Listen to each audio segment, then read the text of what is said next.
St. Paul Elementary School, which has been recognized by the Minnesota Business Partnership as one of the success stories of public education, to talk about my proposals to improve the quality of K-12 public education for all of our students. Good education is essential to providing Minnesotans with the state that we want for our future, our children and our young adults. And my commitment is to be the next education governor for the state of Minnesota. And I outline here today the goals that I would like to achieve in my first term, the budget situation permitting. It does involve committing additional resources, which is the reason that I'm committed also to raising revenues progressively so that we can restore our commitment to our children. K-12 education funding has been cut by an average of $1,300 per student in real after inflation dollars by the state over the last 8 years. And that's resulted in overcrowded classrooms and 4-day school weeks and lost education opportunity for our children and young adults. The points I've raised here are the principles that I will pursue as governor. They include lowering class sizes, which is a principal education reform, because I know that you cannot reach individually 35 or 40 or 45 children or young adults in a classroom. It includes affordable early childhood education. I commend the Minnesota Business Partnership and others who have been working to identify the most successful strategies for early childhood education. Minnesota ranks poorly among the states in the nation in terms of the number of our children who need early childhood education who are afforded that opportunity. I look forward to working with the legislature in a bipartisan way to identify those best strategies and to fund those so that more children can come to kindergarten ready to learn. And that leads to my next point, which is all-day kindergarten. Currently, about 1/3 of Minnesota's school children have the opportunity to participate in all-day kindergarten. That's less than half of the national average. I want to make state funding for voluntary at parents' discretion, but available to all parents and their children throughout the state of Minnesota. Next is to attract and retain the best possible teachers. I look forward to working with the Bush Foundation and with our teacher accreditation colleges and universities in Minnesota to make sure that the young people who are choosing education as a career are prepared to be successful as teachers in this modern era. And also, as I learned in New York City, a bad teacher ruins a classroom, a bad principal ruins a school. I want to work to make sure that we can place bad principals and teachers out of school public education so that the young people coming forward, and we have literally thousands of them in Minnesota today, who are dedicated to teaching as a career, cannot find those opportunities, have a chance to upgrade the quality of our public education throughout the state. I want to put an end to 4-day school weeks. I don't know of any of the school districts that have adopted 4-day school weeks who've said that they're doing so for education reasons. The reason is because of lack of funds, particularly state funds. We're going to compete successfully in the years ahead with China, India, where young people are working 100 to 120 hours a week. We need to instill in our young people not only the necessary knowledge, but also a work ethic that comes from going to school 5 days a week. I want to change testing from its present, I'm told, 61 tests inflicted on children from 3rd through 11th grade. Most of that testing done with results obtained too late to help the schools work with those individual children during the school year. The kind of individual diagnostic testing that are being employed in schools like Lakeville and St. Croix Education District, where they do 1-minute reading out loud diagnostic tests at the beginning of the school year with 2nd, 3rd, and 4th grade children. Identify those children reading at below grade level, and then with the funds available for individual or small group remedial assistance, those children, in 85% of the cases where they remained with the school program through the year, are reading at or above grade level by the end of the year. That is life transforming, and that's what we need to extend to all of our schools in Minnesota. Closing the achievement gap, and that kind of individual diagnostic testing and that kind of individual small group attention is one of the most successful ways we've been able to devise to close the achievement gap, we need, once again, to make that available to every child who comes to this public education with learning disadvantages, coming from other parts of the country, other parts of the world. Many children coming to Minnesota now who've never had any formal education, who need that assistance so that they can achieve the American dream. A few other points here. Those are, as I say, principles that I've outlined, goals that I have to improve the quality of public education in Minnesota. There'll be goals that I'll begin to implement working with the legislature and others, stakeholders in education, beginning in January if I'm governor, and extend that through the term and beyond that if I have the opportunity to do so. And I'm very proud to be joined today by head of the St. Paul Education Minnesota, Catherine Rector. Would you care to comment? Just offer your, just be here offering your support. All right, great. Welcome. She has thank you. Thank you. Oh, it's great to have you here. I was very, very honored to be asked by Mark Dayton and his campaign to stand here with him as he unveiled his education initiatives. I am so proud of the work our members do here at Dayton's Bluff and across the city of St. Paul, and really proud to be part of a broader education community that is standing in support with Mark Dayton. And when he talks about education issues, he comes from a point of experience, he comes from the point of solidarity, and Mark also comes from a point of deep pride and respect for our profession and the work we do. And Mark understands that teaching and learning conditions are linked. And you could hear that in his comments today about what it takes for all of us to work together to close the achievement gap, what it's going to take for us to attract and retain a high-quality teaching force so that teacher quality becomes the #1 constant in this state as we strive to better meet the needs of kids across the state and certainly in the city of St. Paul. So I really appreciate being here with you, and I'm very happy to stand with you. Thank you. Thank you very much.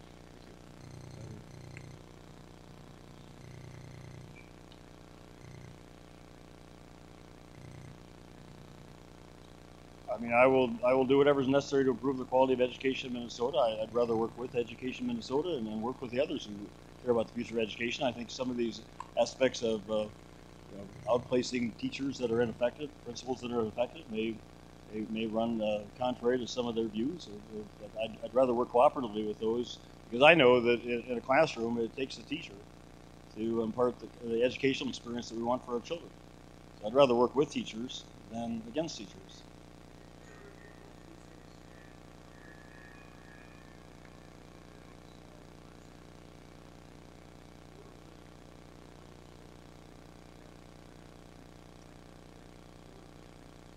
Well, as I said, my budget's a work in progress, and this again underscores the need to raise revenues so that we can fund these initiatives. And hopefully, as the job situation in Minnesota improves, as the budget situation improves, these are my priorities. And the reason I want to raise revenues first and foremost is to improve the quality of education in Minnesota. We'll be looking for initiatives that don't require funding, and we'll look for dollars available as the biennium unfolds and the biennium after that to make these commitments. These are the goals and objectives I have for my first term.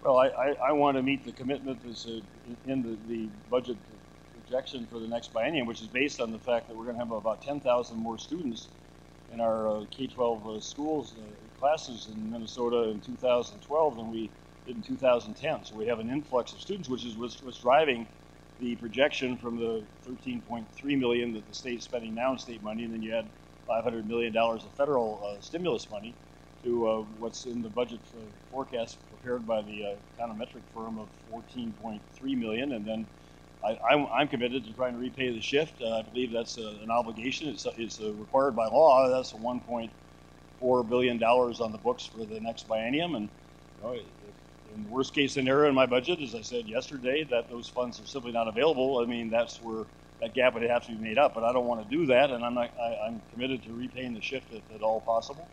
And I'll continue to look for the additional revenues and for the spending cuts necessary to be able to do that.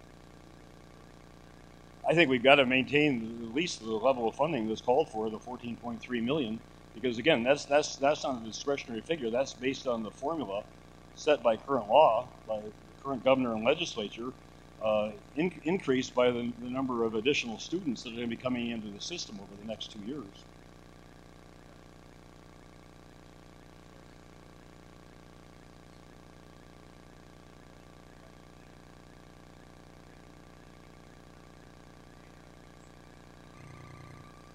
Well, I think schools recognize the financial situation we're in. I mean, again, we're talking prospectively about a biennium that's not going to begin until next July. I mean, I'm going to work, if I'm elected governor, with the new commissioners coming in, and we'll review every aspect of state funding.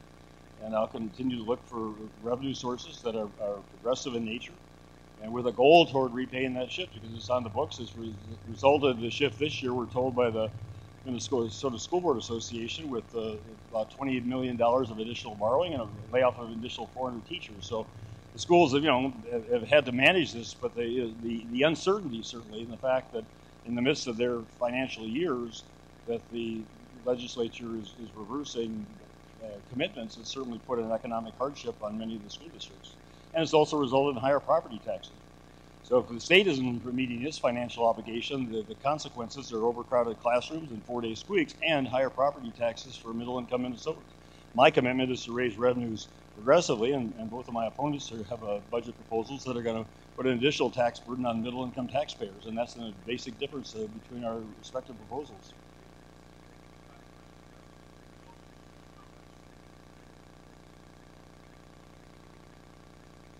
I mean, again, these are the incremental steps. I don't have figures on those, but again, these are the goals. The goals are to make class sizes what the educators would say are effective.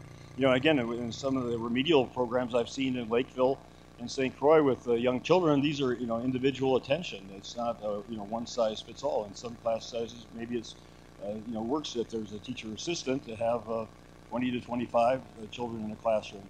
35 children, as I saw in Rochester with one teacher, is certainly not optimal, or 40 to 45 children in middle school and high school classes is, I think, overcrowded. So we'll have to work these down incrementally, but the goal would be, again, to give every child in Minnesota a world-class education. And everyone from the state economist, state demographer, and others who have looked at the past success of Minnesota's economy and preparing young people for the job opportunities and becoming the entrepreneurs to create job opportunities would say that a world-class education system is crucial to achieving that.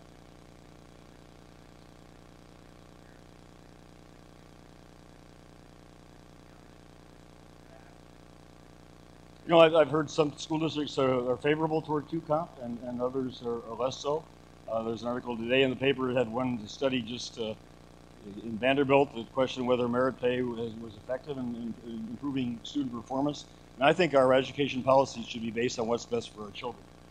And I don't particularly, important to me what a predecessor from one view or another. Whatever has been successful, whatever is proven to be successful, let's keep. Whatever is not. But I want to build on what we have today. I don't think it's been productive to have, I go back to, I can't remember, profiles in learning and some of the other tracks, some of these other things. If I go back, 20 years and try to follow the course of Minnesota education policy, and of course, I voted against No Child Left Behind because I thought the testing was excessive and onerous. And again, I think that's been proven correct. But that's, federal law. We'll have to work with the administration to look for waivers. So, we'll build on what is. And I think most of all, we need to get out of the way of teachers, good teachers, and let them teach and give them the ability, the resources to be successful teachers, and give students the resources to learn what they need to do to be successful in the future.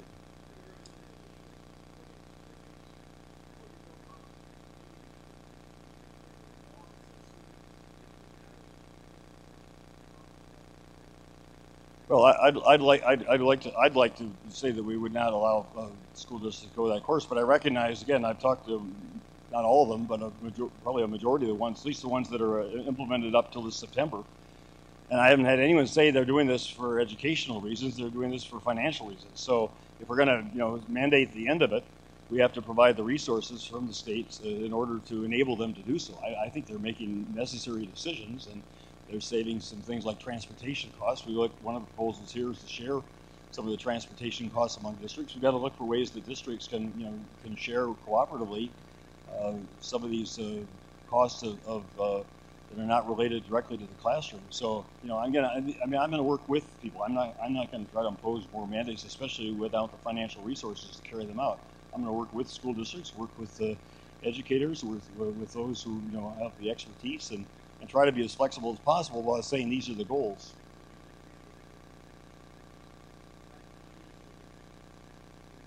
We'd have to do that. No, we'd have to deal with the 10 districts now that are going to 4-day school weeks, and others that are looking at it a year from now and say, you know, what are the financial needs in order to be able to go back to 5-day school weeks. But I just believe strongly that one of the things we're teaching young people, in addition to the actual knowledge and hopefully also the love of learning and learning how to learn, is a work ethic. And that's getting out of bed in the morning 5 days a week and going to work, because other parts of the world, they're doing it 6 and 7 days a week, and they're working 100 to 120 hours in places I visited in China. So, you know, we want to make sure that we are teaching all the ethics and skills necessary that young people need to be successful.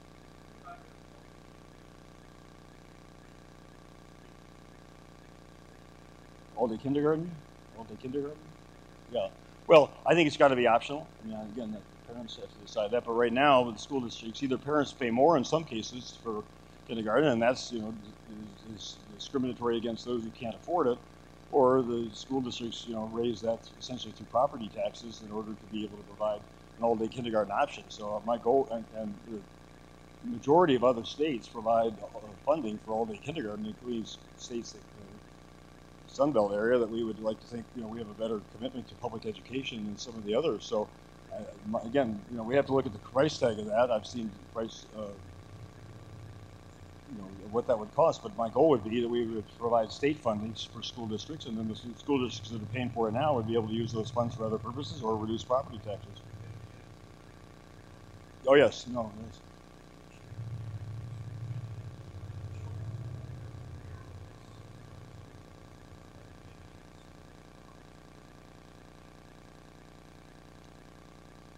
Well, I encourage parents certainly that they would be in the best interest of their children to participate in all-day kindergarten, just as you encourage parents that be the best interest of their children to be involved in early childhood education programs. But I mean, there is an area there of parental decision-making and authority that they have to respect. I don't have cost estimates for you. And again, these are goals that we'll have to work to achieve, and you know, we're starting from where we are today, and we're starting with a deficit that has to be made up. And so, you know, we're talking about, as I said, 10,000 more students according to the State Department of Education projections that are going to be coming in. So we're, you know, talking about a $500 million increase in the budget from, and actually, if you take what the state spent, over $1 billion increase just to keep pace with, you know, the formula today for those students. So, you know, we've got that increase built into the system, and then, as I say, the repayment of the shifts. So we've got two big pieces of financial obligation to the school districts before moving beyond that. But I would like to move beyond that as the resources permit.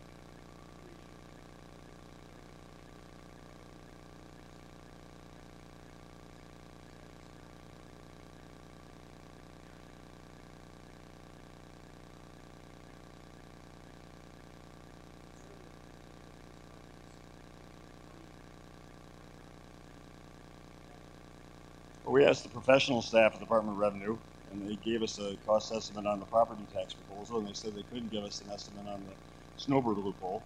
So I was surprised to see the commissioner. I don't have the commissioner's home phone number, so I can't call him up and ask him for his opinion on it. But we did make the effort with the Department of Revenue. We were told by the professionals, the ones we've gone to in the past, for their analysis.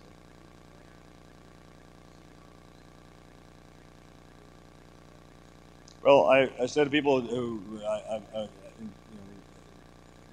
if I'm elected, we're going to come in and look for every source of revenue on a progressive basis, and we'll look for every area of spending cuts. I mean, one of the opportunities bringing in new commissioners, I just spoke to earlier today with the Minnesota Business Partnership, and my uncle Douglas Dayton, when Wendell Anderson came governor, initiated with Governor Anderson the LEAP, the Loaned Executive Program, and brought executives into each state agency to assist in trying to find cost efficiencies. And I assured the business partnership that I'll look with them, hopefully with their support and help, for every dollar of available savings that we can use without resulting in higher class sizes and higher tuition at the university and the like. So I'm committed to doing that, and you know, this will be a working process. The governor submits a budget at the end of January, early February, and I'll have an opportunity, if I am elected, over that period of 3 months to work with new commissioners and agency heads to review every dollar of spending.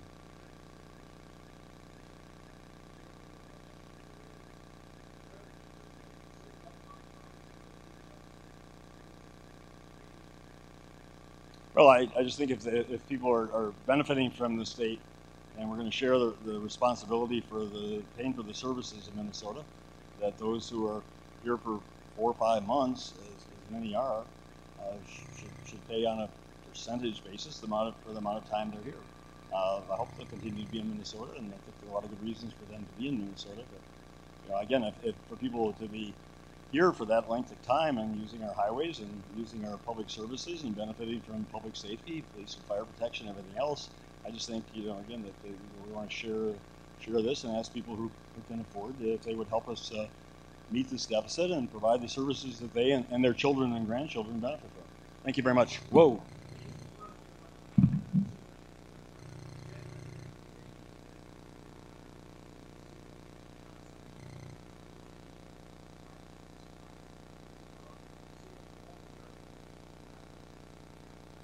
Well, I want the revenues, as much of the revenues as possible, like the lottery after the operating expenses, to go to the people of Minnesota and go to education. That's the reason to do these, not to benefit private enterprises.